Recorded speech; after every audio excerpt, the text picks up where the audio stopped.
안녕하세요. 오늘 여러분께서 직접 골라주신 아주 흥미로운 성경 구절들 이걸 가지고 좀 깊은 이야기를 나눠볼까 합니다. 열왕기하 22장에 나오는 요시야 왕 이야기부터 시작해서요. 히브리서 4장의 그 광야 세대 경고, 또 요엘 1장의 재앙송 외침, 그리고 시편 140편, 141편에 담긴 다윗의 기도까지 이 네 가지 자료를 통해서요. 하나님의 말씀을 듣는 합당한 태도, 이게 과연 뭘까 한번 좀 파헤쳐 보려고 해요. 사실 이 네 개 자료 조합이 굉장히 흥미롭지 않나요? 그러니까 극적인 회개와 순종, 요시야처럼요. 또 그거랑 완전 반대되는 그 완고한 불순종 있잖아요. 히브리서처럼. 그리고 공동체 전체를 향한 절박한 외침, 요엘서. 마지막으로 개인적인 고난 속에서 믿음으로 기도하는 다윗. 이게 다 묶여 있거든요. 단순히 듣는다, 이 행위를 넘어서서 듣는 방식, 마음가짐, 이게 얼마나 다른 결과를 만드는지 오늘 이 자료들 보면서 같이 탐구해 보는 게 저희 목표입니다. 준비되셨나요? 한번 시작해 보죠. 네, 네. 정말 흥미로운 여정이 될 것 같습니다. 이게 같은 메시지라도요, 어떤 귀로 또 어떤 마음으로 듣느냐에 따라 그 의미나 영향력이 완전히 달라질 수 있다는 걸 이 네 본문이 진짜 각기 다른 각도에서 보여주거든요. 특히 요즘처럼 정보가 넘쳐나잖아요. 이런 시대에 제대로 듣는 법, 이건 정말 우리 모두한테 꼭 필요한 통찰인 것 같아요. 각 시대 그리고 상황 속 인물들의 경험을 통해서 그 핵심을 한번 짚어보겠습니다. 좋습니다. 그럼 첫 번째 이야기부터 바로 가볼까요? 열왕기하 22장 요시야 왕입니다. 그때 유다가 오랫동안 하나님을 잊고 지냈잖아요. 성전을 막 수리하다가 우연히 율법책을 발견해요. 근데 그 내용을 딱 듣자마자 요시야 왕의 반응이 와, 정말 강렬합니다. 성경에 보면 왕이 율법책의 말을 듣자 곧 그의 옷을 찢으니라. 옷을 찢었다. 이게 그냥 뭐 놀라거나 슬퍼하는 걸 넘어서는 거잖아요. 어떤 의미가 있는 걸까요? 특히 그 즉각적인 반응, 요게 좀 주목해야 할 것 같아요. 맞습니다. 바로 그 즉각성, 그게 핵심이에요. 옷을 찢는 행위는 당시에 극도의 슬픔, 비통함, 그리고 아주 간절한 회개를 나타내는 가장 강력한 표현이었거든요. 요시아는 율법 말씀을 듣자마자 뭐 변명하거나 합리화하지 않았어요. 그냥 바로 우리 조상들이 잘못했구나. 그리고 나도 이 말씀대로 못 살았구나. 이런 깊은 깨달음, 죄책감. 이게 그냥 온몸으로 터져 나온 거죠. 이게 바로 마음이 부드럽다는 것의 가장 확실한 증거예요. 뭐랄까, 그냥 머리로 아는 걸 넘어서는 존재론적인 반응이라고 할 수 있죠.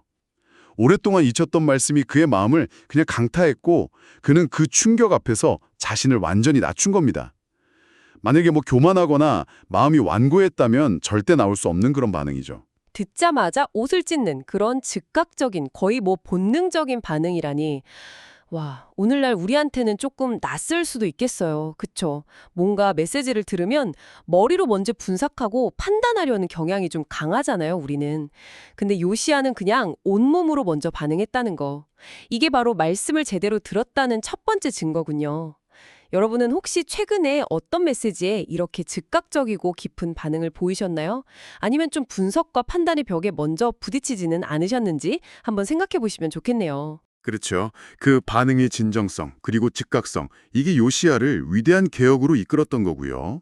그런데 여러분께서 주신 자료가 이런 긍정적인 모습만 있는 게 아니죠. 그 정반대의 사례, 경고의 메시지도 같이 있어요. 바로 히브리서 4장입니다. 네, 맞아요. 요시아의 그 열린 마음하고는 정말 극명하게 대조되는 이야기가 히브리서 4장에 나오죠. 광야 시대 이스라엘 백성들, 하나님의 음성을 분명히 들었고 심지어 기적까지 체험했잖아요. 그런데 결국 약속의 땅에 못 들어갔다. 이렇게 경고를 하죠. 오늘 너희가 그의 음성을 듣거든 너희 마음을 완고하게 하지 말라. 이 구절이 계속 반복되면서 권고하는 게 핵심인데요. 여기서 마음을 완고하게 한다는 게 구체적으로 어떤 상태를 말하는 걸까요? 그냥 뭐 고집센 거랑은 좀 다른 차원 같거든요. 훨씬 심각한 상태죠. 히브리서에서 말하는 마음을 완고하게 한다, 그 스클레르노라는 말이 그냥 고집이 세다 이런 의미를 넘어서요. 이건 명백한 증거, 경험 앞에서도 의도적으로 마음을 닫고 돌아서는 태도를 말하는 거예요. 광야의 이스라엘 백성들 생각해 보세요. 만나, 메추라기, 반석에서 물 나오는 거, 하나님의 살아계심, 돌보심을 매일같이 경험했거든요. 그분 음성도 직접 들었고요. 근데도 계속 불평하고 우상 숭배하고 약속의 말씀을 믿지 못했어요. 이건 단순한 실수가 아니에요. 명백한 진리 앞에서 뭐랄까 고의적인 거부였던 거죠. 이 완고함이 결국 하나님의 안식, 그러니까 약속의 땅에 들어가지 못하게 만드는 치명적인 장애물이 된 겁니다. 아, 듣고 경험까지 하고도 고의적으로 거부하는 태도라니. 와, 진짜 무서운 일이네요. 요시야가 듣자마자 반응했던 거랑 비교하면 정말 하늘과 땅 차이네요. 결국 듣는 것 그 자체보다 들은 걸 어떻게 받아들이느냐. 이게 관건이다. 이런 말씀이시군요. 혹시 우리 안에도 이런 완고함이 있을까요? 익숙한 죄나 편견, 아니면 좀 불편한 진실 앞에서 애써 귀를 닫으려는 그런 마음? 그런 거요. 여러분은 어떠세요? 외면하고 싶은 목소리 없으신가요? 네. 스스로에게 꼭 던져봐야 할 중요한 질문입니다. 완고함이라는 게 아주 미워하게 우리 삶에 스며들 수 있거든요. 자, 그럼 이제 요엘서로 한번 넘어가 볼까요?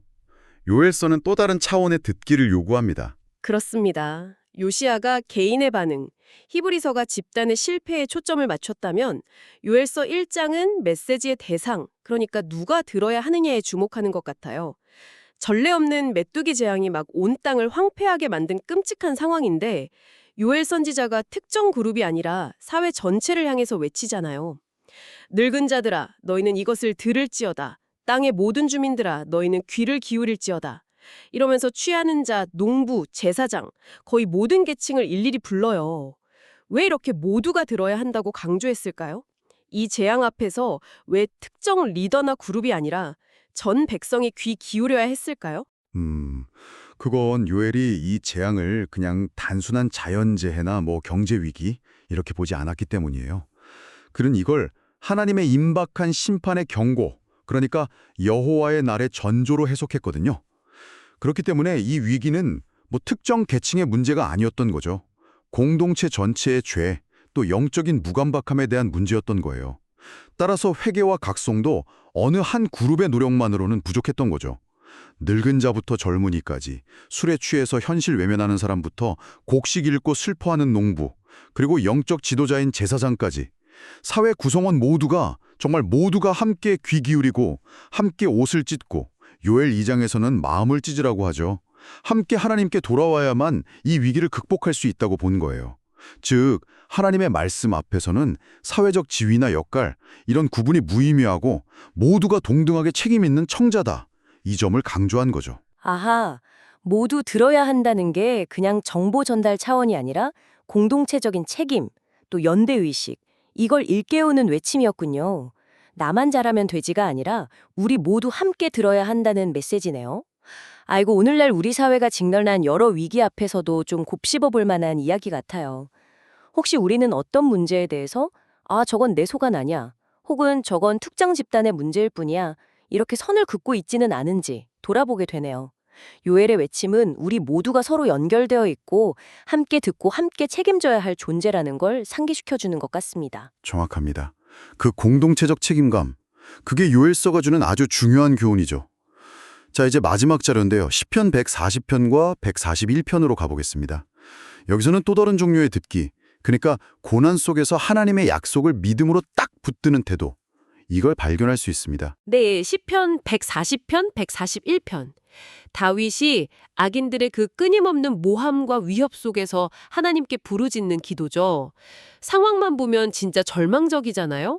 악인들은 막 덫을 놓고 함정을 파고 독사의 독 같은 말로 공격하고. 근데 이런 극한 상황 속에서 다윗이 보여주는 듣는 태도는 뭘까요? 그냥 도와달라고 하는 걸 넘어서는 어떤 특별한 점이 있는 것 같아요. 다윗의 기도를 좀 자세히 보면요. 그는 현실의 고통을 외면하지 않아요. 그러면서도 동시에 하나님의 성품, 그분의 약속에 대한 확고한 믿음을 놓지 않아요. 그는 여호와여, 내가 주께 부르짖었사오니 속히 내게 임하소서. 내가 주께 부르짖을 때에 내 음성에 귀를 기울이소서. 이렇게 간구하죠. 근데 여기서 중요한 건 그가 자기 기도가 향기로운 분향이나 저녁 제사처럼 하나님께 받아들여질 거다 이렇게 확신하면서 기도한다는 점이에요. 이건 그냥 내 기도 들어주세요 이걸 넘어서는 거죠. 하나님은 약속을 지키시는 분이고 반드시 내 기도를 들으시고 응답하실 거라는 걸 나는 믿습니다. 이런 선언과도 같아요.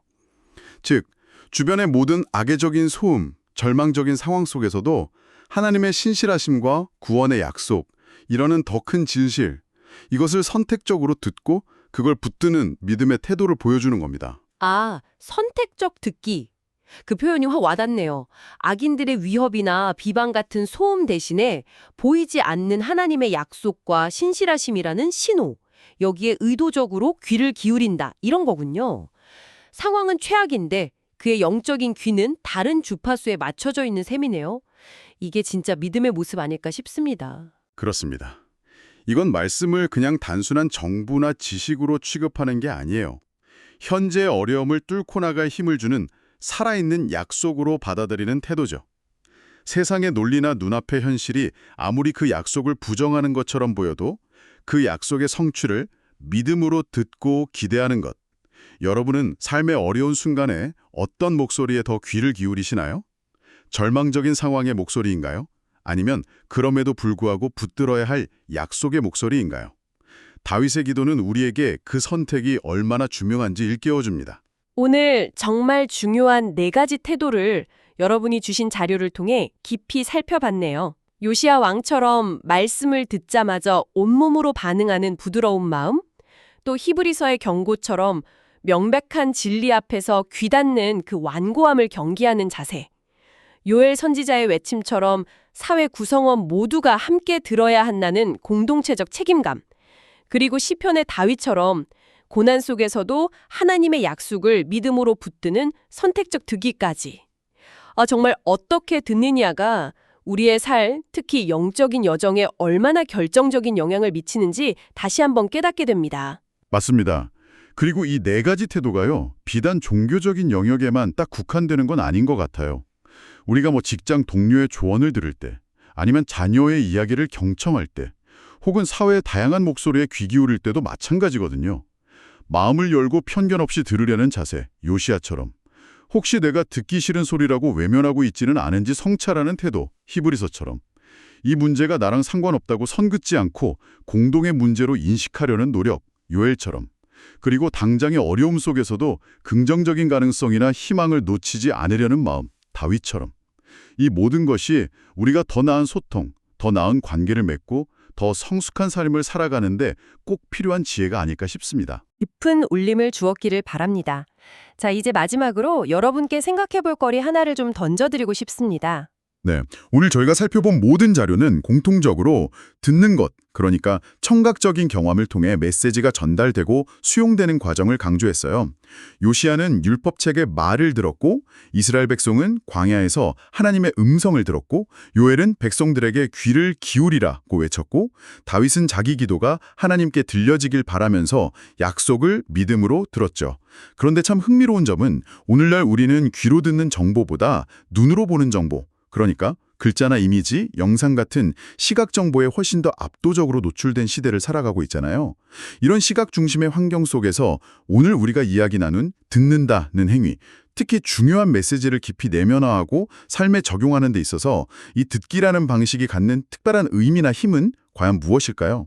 어쩌면 시각 정보가 주지 못하는 어떤 독특한 통찰이나 깊이를 듣기가 제공할 수 있진 않을까요? 반대로 이런 시각 문화 속에서 듣는 능력을 유지하고 발전시키는 데 따르는 특별한 도전 과제는 또 뭘까요? 여러분도 한번 깊이 생각해 보시면 좋겠습니다.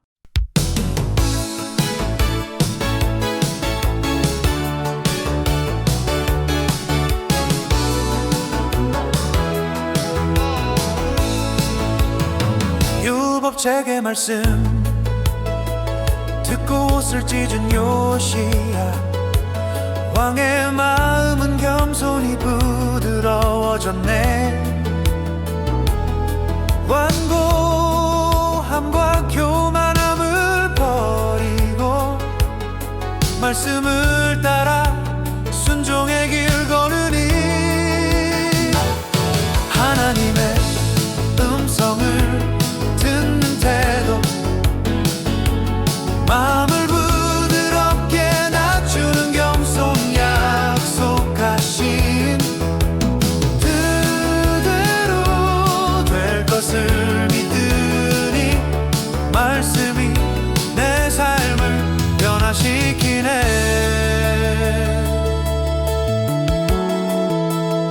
광야의 백성은